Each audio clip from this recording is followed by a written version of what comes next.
Sophia Chen had always been the perfect daughter, at least on paper. Stanford computer science graduate, summa cum laude, with job offers from Google, Apple, and 3 promising startups scattered across her mahogany desk like golden tickets to freedom. At 24, she possessed the kind of sharp intelligence that made venture capitalists lean forward in their chairs and the quiet confidence that came from knowing she could code her way out of any problem. Except this one. Absolutely not. Her father's voice cut through the afternoon silence of their Atherton mansion like a blade. Richard Chen sat behind his imported Italian desk, fingers steepled, wearing the same expression he used during hostile business negotiations. "You're not taking any of these jobs." Sophia's stomach dropped. She'd expected celebration, maybe even pride. Instead, her father's dark eyes held something she'd never seen before. Fear, not of her success but of losing control of it. "I don't understand," she said, her voice smaller than she intended. "These are incredible opportunities. The Google offer alone is irrelevant." Her mother Victoria glided into the room with the practiced elegance of someone born into Connecticut old money. Even at 52, she moved like she was still the debutante who'd married into the Chen fortune for strategic purposes. "We've made other arrangements." The words hit Sophia like ice water. "What arrangement?" "You're getting married," Victoria announced, settling into the leather chair beside her husband with the satisfaction of someone delivering long-awaited news. "Next month, to Marcus Rivera." Sophia's mind reeled. Marcus Rivera, the struggling artist who worked part-time at the coffee shop near campus. Sweet, talented, completely wrong for her and someone she'd spoken to maybe 3 times in passing. "You can't be serious." "Deadly serious." Richard's voice carried the weight of finality. "You've become too independent, Sophia.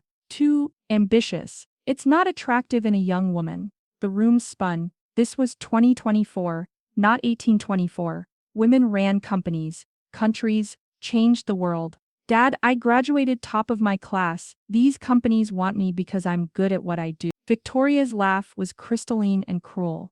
"Good at what you do? Darling, you're good at thinking you're better than everyone else. The attitude problem needs to stop."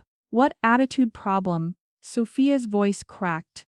"Wanting a career? Using my education? Wanting to abandon your family?" Richard stood, his imposing frame casting shadows across the room. "We've built an empire, Sophia.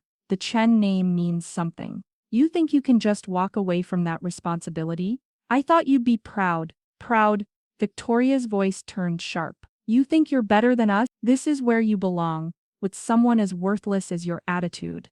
The words struck like a physical blow. Sophia stared at her mother, searching for any hint of the woman who'd once braided her hair and read her bedtime stories. All she found was cold calculation. "Marcus is perfect for you," Victoria continued, examining her manicured nails. "He'll keep you grounded, focused on what really matters. Which is family, loyalty, knowing your place." Sophia's hands trembled as she reached for her phone. "I'm calling my own lawyer." "With what money?" Richard's smile was predatory. "Your trust fund requires family approval until you're 30. Your credit cards are in our name. Your car, your apartment deposit, all of it flows through us." The trap closed around her like quicksand. Every safety net she'd taken for granted was actually a chain. "If you don't marry Marcus," Victoria said softly, "you'll be disowned. Completely. No family, no money, no references for employment. We'll make sure of it." Sophia looked between her parents, seeing strangers wearing familiar faces. 24 years of love, support, and guidance had been a performance. A long, elaborate setup for this moment of total control. "I won't do it," she whispered. Her mother's smile was arctic. "Then you'll lose everything." 6 months later, Sophia stood in the kitchen of the cramped apartment she now shared with Marcus, staring at rejection email number 47. Each one felt like a small death, polite, professional, and utterly baffling. Companies that had courted her aggressively suddenly found her not quite the right fit, or had decided to go in a different direction. Marcus emerged from his makeshift studio, paint still smeared on his forearms, carrying 2 cups of coffee. In the months since their wedding, he'd been nothing but kind, patient, almost apologetic, though she couldn't understand why. "Another one?" he asked softly. Noticing her expression, she nodded, throat tight. "I don't get it, Marcus. My portfolio is stronger than ever. My references should be stellar, but it's like there's some invisible wall between me and every opportunity. Marcus set down the coffee with shaking hands. Something flickered across his face. Guilt? Fear? Sophia, he stopped, running fingers through his dark hair. Maybe you should take a break from the job search. Focus on other things. The suggestion felt wrong, like surrendering, but exhaustion weighed on her shoulders like lead. 6 months of rejection had worn down her confidence to nothing. That evening, while Marcus showered, his phone buzzed on the nightstand. Sophia glanced at it automatically, then froze. The caller ID read, Victoria Chen. Her mother was calling her husband. At 9 p.m., on a Tuesday, Sophia's hands moved without conscious thought, answering the call. Told you to keep her busy, Victoria's voice crackled through the speaker. She's getting suspicious about the job rejections. Sophia's breath caught. She pressed the phone closer, heart hammering. I'm trying, Marcus replied from somewhere, not the shower. Had he snuck out? But she's smart, Victoria. She's starting to ask questions about why companies that wanted her suddenly don't. Because I'm calling them personally, you idiot. Richard has connections everywhere. We've made it clear that hiring Sophia Chen would be inadvisable for their business relationships. The words hit like physical blows. Her parents had been sabotaging her, actively destroying her career. The plan is working perfectly, Victoria continued. She's isolated, dependent, and losing confidence. Soon she'll give up on this career nonsense entirely and focus on being a proper wife. Victoria, Marcus's voice cracked. I don't feel good about this. She's brilliant. She deserves exactly what she's getting. A reality check. Victoria's voice turned sharp. You're being paid very well to ensure she stays in line, Marcus. Don't forget that. Paid. The word echoed in Sophia's skull like a gunshot.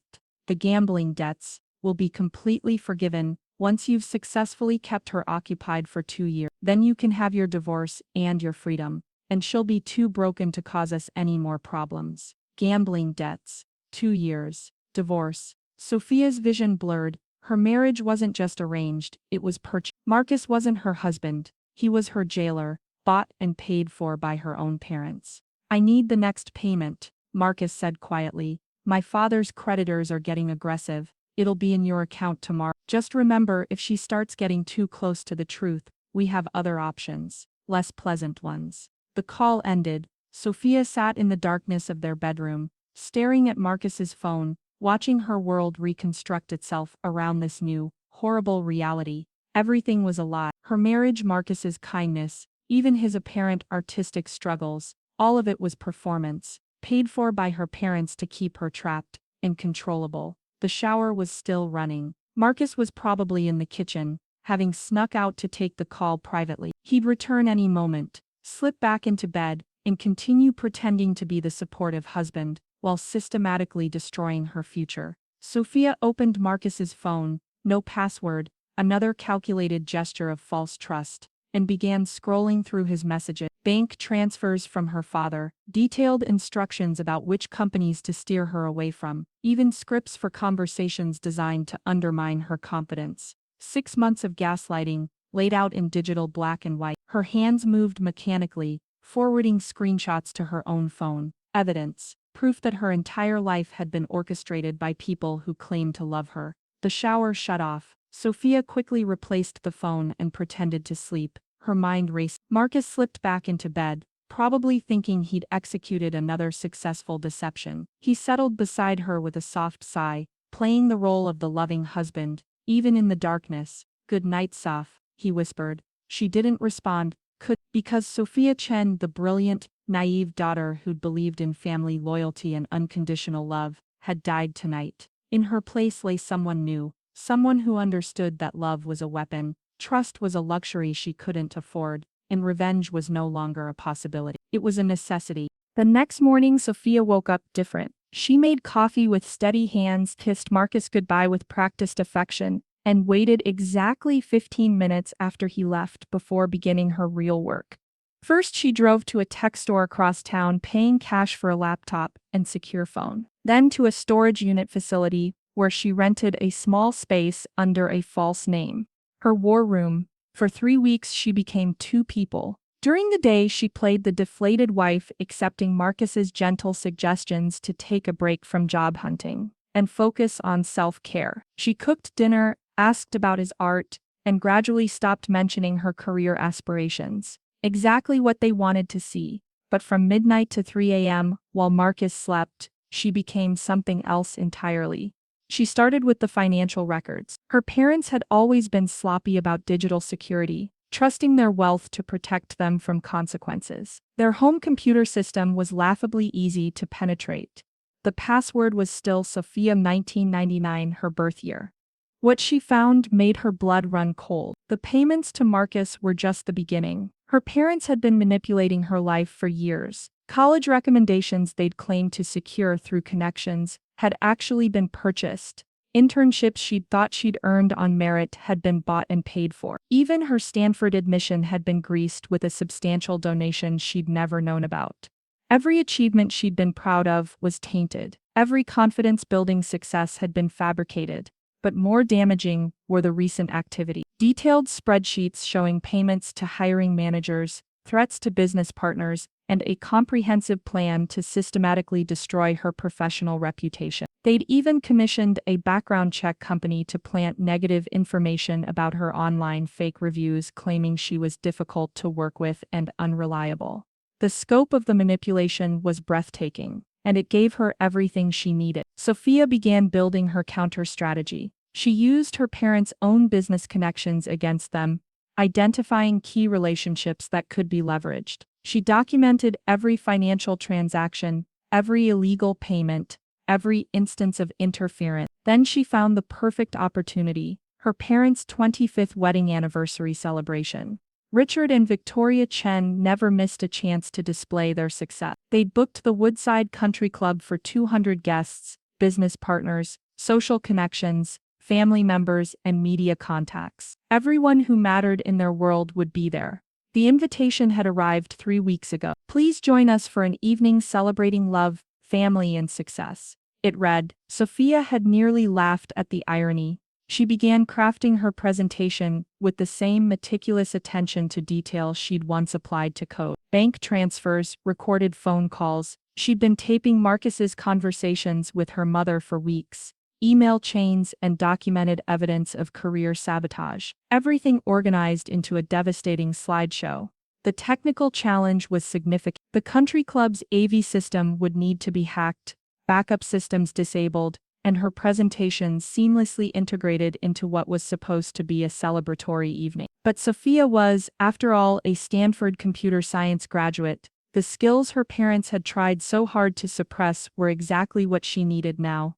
She spent nights at the storage unit, surrounded by laptops and surveillance equipment, building her digital weapon. Voice-activated triggers, redundant upload systems, and remote access protocols. By the time she was finished, she could take control of every screen, speaker, and camera in the venue. The hardest part was Marcus. She'd been watching him carefully, noting the guilt that seemed to eat at him daily, the way he flinched when her mother called, the increasingly apologetic tone in his voice when he suggested she relax instead of job hunting. 3 weeks after discovering the truth, she decided to test him. "Marcus," she said over dinner, "I've been thinking about what you said, about taking a break from the job search." His relief was visible. "Really? That's probably smart, Soph. You've been putting so much pressure on yourself. I want to do something meaningful instead. Maybe volunteer work. Or help with your art career." The guilt in his eyes was unmistakable now. "You don't need to do that. I mean, you should focus on yourself. But I want to support you, like you've supported me." She reached across the table, taking his hand. "I know this hasn't been easy. This marriage, I mean, we barely knew each other." Marcus's composure cracked. "Sophia, I know about the money, Marcus." The words hung between them like a blade. Marcus went pale, his hand trembling in hers. "I know about the gambling debts, the payments from my parent, the job sabotage. All of it." For a moment she thought he might deny it. Then his shoulders collapsed. "I'm sorry," he whispered. "God, Sophia, I'm so sorry. I never wanted." "Your father said your family would be ruined if I didn't agree, that you'd be hurt if I refused, and the money didn't factor in at all." His silence was answer enough. Sophia studied his face, the genuine remorse, the self-loathing. the trapped desperation. Marcus Rivera wasn't evil. He was weak, desperate, and in over his head. In another situation, she might have pitied him. I have a choice to make, she said quietly. I can destroy you along with my parents, or you can help me. Help you what? Take them down, completely, permanently. Marcus stared at her, seeing something in her expression that made him lean back. What are you planning? Their anniversary party. It's going to be memorable, she explained the basics, not the technical details but the general concept. Marcus listened with growing horror and fascination. They'll never forgive you, he said finally.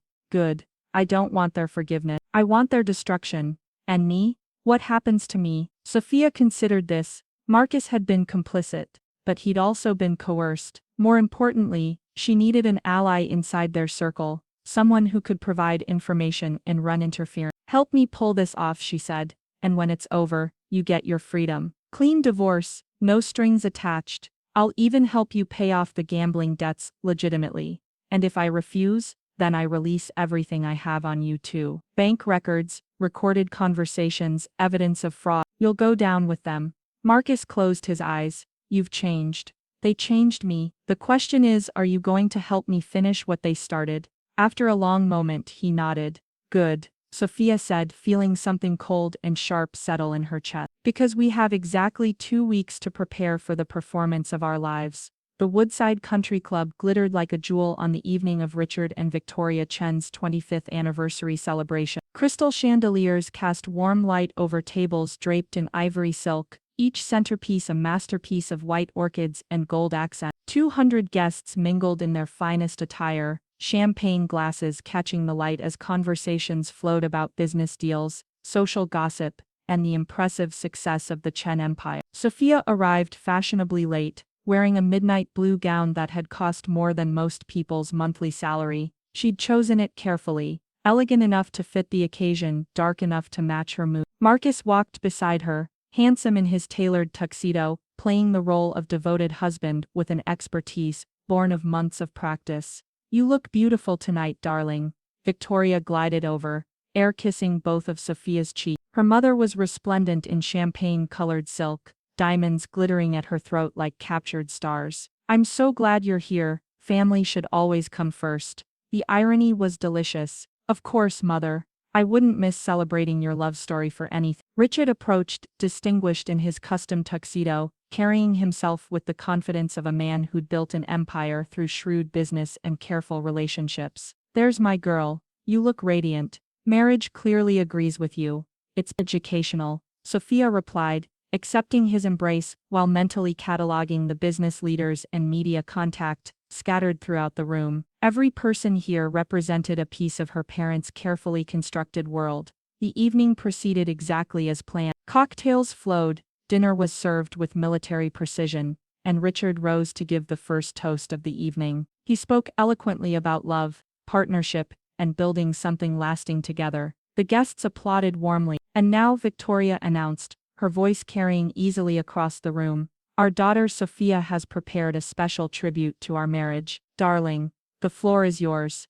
This was it. Sophia stood, accepting the microphone from her mother with steady hand. Around the room, conversations quieted as 200 faces turned toward her expectantly. Thank you all for being here tonight, she began, her voice warm and clear. 25 years of marriage is truly something to celebrate. My parents have built an incredible life together, and I'm honored to share some thoughts about their partnership. She paused, letting the anticipation build. In the back of the room, she spotted the discreet cameras that would live stream selected moments to social media, another detail she'd accounted for. When I think about my parents' relationship, the word that comes to mind is strategy. They've always been strategic about everything, their business, their social connections, their family. A few chuckles rippled through the crowd. Victoria beamed, clearly pleased with the direction. In fact, they're so strategic that they even planned my marriage. Sophia's smile remained perfectly in place as the room's energy shifted slightly.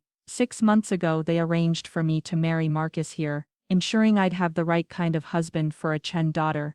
The chuckles were more uncertain now. Richard's expression tightened almost imperceptibly. But what I find most impressive about my parents is their attention to detail. They don't just plan, they execute. When they decided I was becoming too independent, too focused on my career. They didn't just tell me to change. They took action. Sophia pressed a button on the small remote hidden in her palm. The screens around the room, originally meant for displaying anniversary photos, flickered to life with her presentation. They systematically contacted every company that had offered me a job and convinced them not to hire me. They paid background check companies to plant negative reviews about my work ethic. They even had my own husband monitor my activities and report back to them weekly. The room went dead silent. On the screens, bank transfer records appeared, showing payments from Richard Chen Enterprises to Marcus Rivera, totaling $50,000 over 6 months. Victoria's face went white. Sophia stopped this immediately. Oh, but mother, we're just getting to the good part. Sophia's voice remained conversational,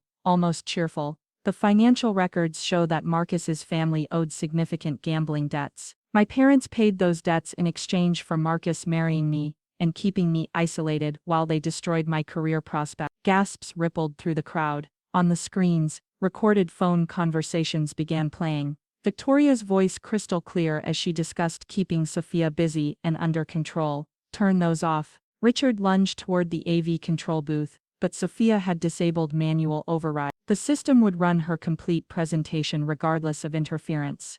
The really fascinating part, Sophia continued, her composure unshakable, is how long this has been going on. My college admission to Stanford, purchased with a donation I never knew about. My internship, bought and paid for. Even my high school achievements were enhanced through strategic contributions to teachers and administrators. More evidence flashed across the screens. Donation records, email chains, documented bribes spanning years. Victoria was shaking now. You ungrateful little, how dare you humiliate us like this? Humiliate you? Sophia laughed, the sound cutting through the shocked silence. Mother, I'm celebrating you. I'm showing everyone exactly who you really are. Several guests were already pulling out their phones, filming the chaos. Others whispered urgently among themselves or began moving toward the exits. Marcus stepped forward, his face pale but determined. It's all true, he said, his voice carrying across the room. They paid me to marry her. I was supposed to keep her dependent and isolated while they sabotaged her career.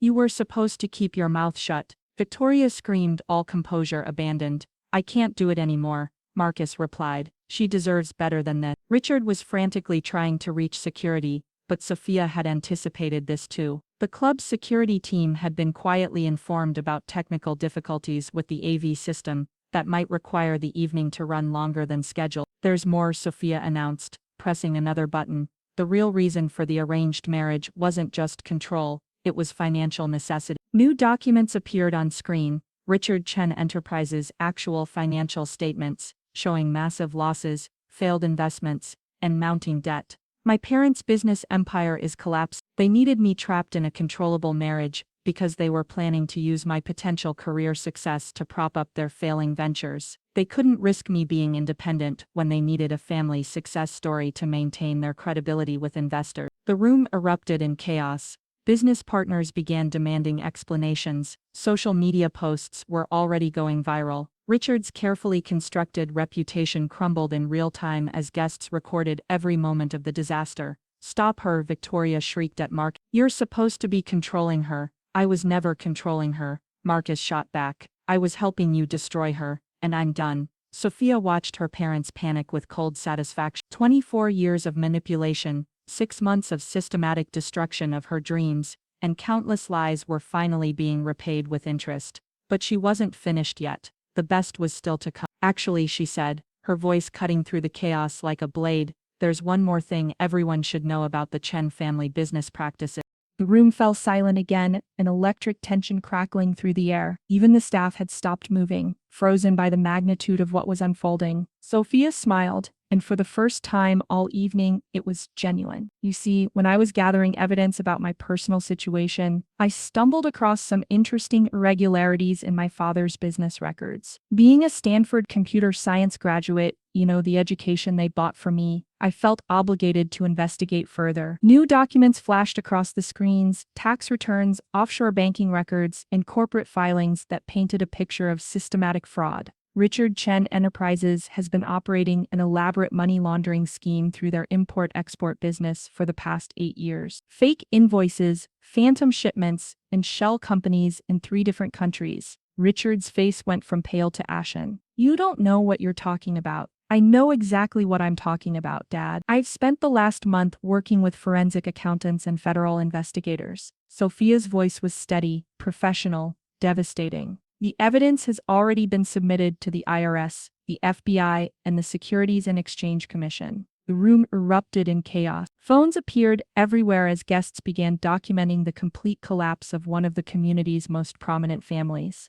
Business partners started backing away from Richard as if he were radioactive. You're lying. Victoria screamed, her composure completely shattered. You're making this up to hurt us. Am I? Sophia clicked to the next slide.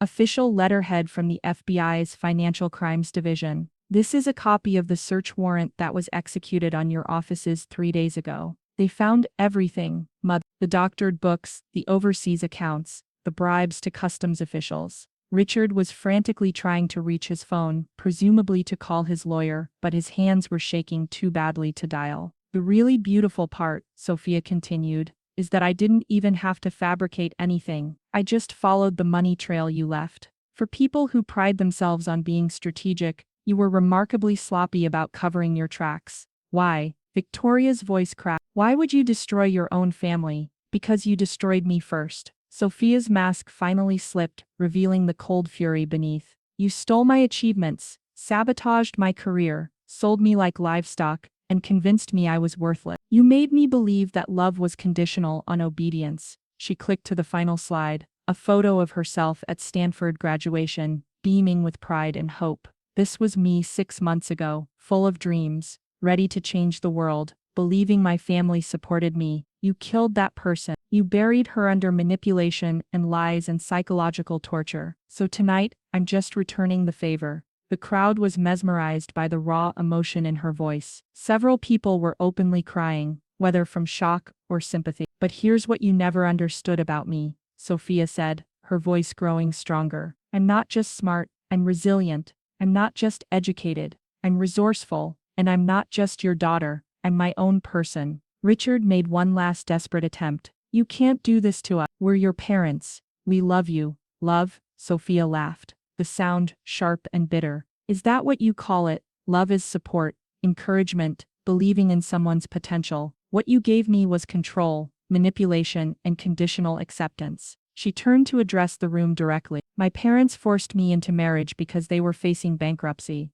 They needed a controllable success story to prop up their failing business and maintain their reputation while they laundered money to pay off debt. More evidence flashed on screen, correspondence with creditors, desperate attempts to secure loans, and increasingly frantic financial maneuvers. The gambling debts that trapped Marcus's family, those were just the tip of the iceberg. My parents owed millions to some very dangerous people, and they were using me as insurance while they tried to find a way out. Victoria finally broke completely. Yes, she screamed. Yes, we were desperate. The business was failing. We had debts people were threatening us. We did what we had to do to protect our family. Protect your family. You sacrificed your daughter to save yourselves. We gave you everything, Richard roared. Education, opportunities, a good marriage. You gave me nothing. Sophia's voice cut through his protest like a sword. Everything was purchased, manipulated, or controlled. I never had a single genuine achievement in my entire life,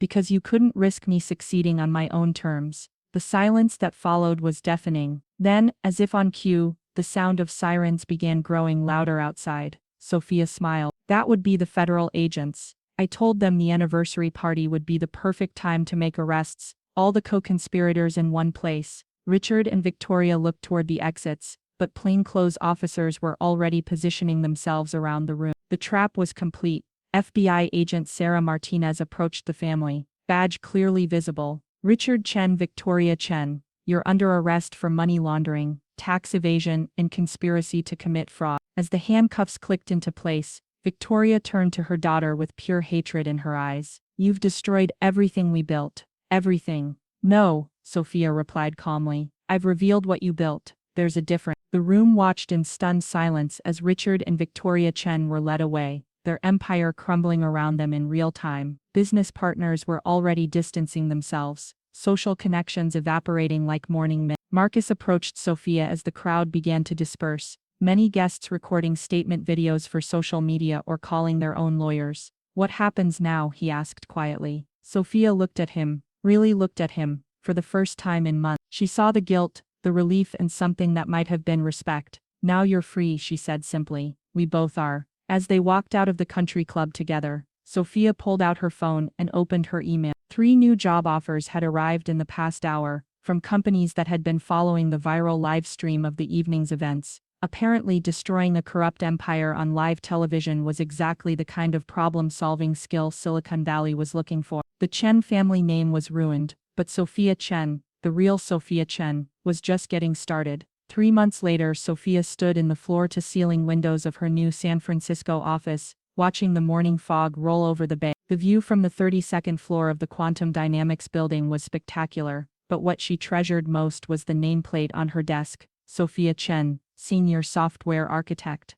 Not daughter of Richard Chen, not Mrs. Marcus Rivera, just Sophia Chen. The tech world had embraced her with an enthusiasm that still surprised her. The viral video of her anniversary speech had been viewed over 50 million times, spawning think pieces about family manipulation, women in tech, and the courage required to speak truth to power. 3 major companies had offered her positions within days of her parents' arrest, and she'd chosen Quantum Dynamics for their commitment to ethical AI development. Her phone buzzed with a text from Marcus. Divorce papers are filed. Coffee later to celebrate our freedom. She smiled, typing back, absolutely. Congratulations on the gallery showing. By the way, their relationship had transformed into something neither of them had expected: genuine friendship. Without the weight of financial coercion and family manipulation, they'd discovered they actually liked each other as people. Marcus was thriving as an artist, his work finally free from the desperate edge that desperation had given it. The gallery showing, opening next week, would be his first major solo exhibition. A knock on her office door interrupted her thoughts. Come in.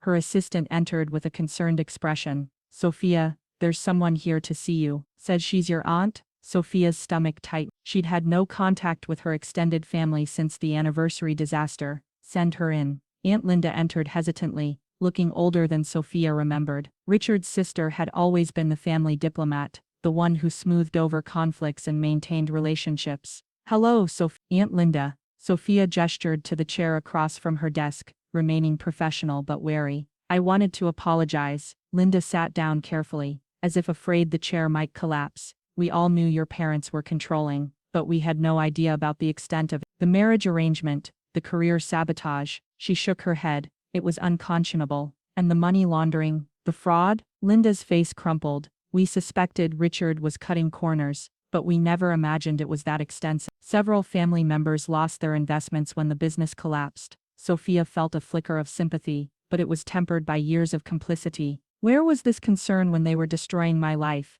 We were cowards, Linda admitted. Your parents were the successful ones, the ones with connections and money. We didn't want to rock the boat. She paused, meeting Sophia's eyes. But watching what you did, seeing your courage, it made us realize how badly we failed you. The apology was genuine, but it came too late to repair the damage. Still, Sophia appreciated the acknowledgement. Your cousin David is getting married next spring. Linda continued carefully. He wanted me to ask if you'd consider coming. No pressure, just we'd like you to be part of the family again, on your terms. Sophia considered this. The idea of family connections wasn't entirely unwelcome, but it would have to be different this time. I'll think about it. That's all we can ask. Linda stood to leave, then turned back. For what it's worth, I'm proud of you. What you did took incredible strength.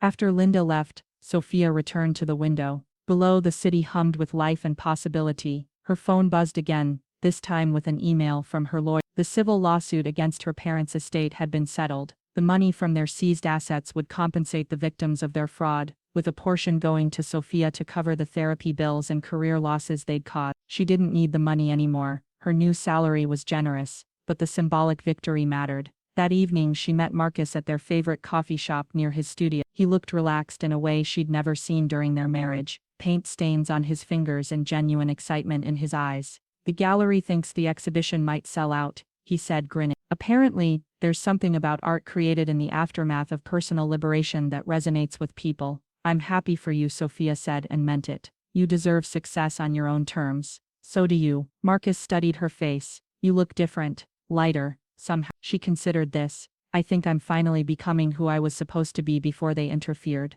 Any regrets? Sophia thought about her parents, currently awaiting trial in federal prison. Their assets had been seized, their social circle had abandoned them, and their business empire had collapsed entirely. The destruction was complete and irreversible. About destroying them? No, her voice was steady. They chose to build their lives on lies and manipulation. I just revealed the foundation they were standing on. And us? Any regrets about the marriage? Strange as it sounds, no. If we hadn't been forced together, I never would have discovered what they were doing, and we never would have become friends. Marcus raised his coffee cup. To freedom then, and to becoming who we're supposed to be. To freedom, Sophia agreed. 6 months later, Sophia stepped onto the stage at the annual Women in Technology conference, looking out at an audience of 3,000 bright, ambitious faces. Her keynote speech, Breaking Free, When Family Becomes the Obstacle, had been requested by dozens of conferences since her story went viral. The hardest prisons to escape, she began, are the ones built by people who claim to love us. In the audience, she spotted several familiar faces, colleagues, friends, and even a few family members who had reached out after Linda's visit. Marcus sat in the front row, beaming with pride. But here's what I learned. When someone tries to control your story, the most powerful thing you can do is take back the narrative. Speak your truth, even when it's terrifying, especially when it's terrifying. The applause was thunderous. Afterward, dozens of young women approached her with their own stories of family pressure, arranged relationships, and sacrificed dreams. Each conversation reminded her why the pain had been worth it. As she walked to her car that evening, Sophia received a text from an unknown number. Saw your speech online. I'm proud of the woman you've become. Dad. She stared at the message for a long moment, then deleted it without responding. Some bridges, once burned, were never meant to be rebuilt. But as she drove home to her apartment, overlooking the Golden Gate Bridge, a space that was entirely hers, filled with things she'd chosen, decorated according to her own taste, Sophia Chen smiled. She'd lost a family, but she'd gained something more valuable: herself. And for the first time in her life, that was enough.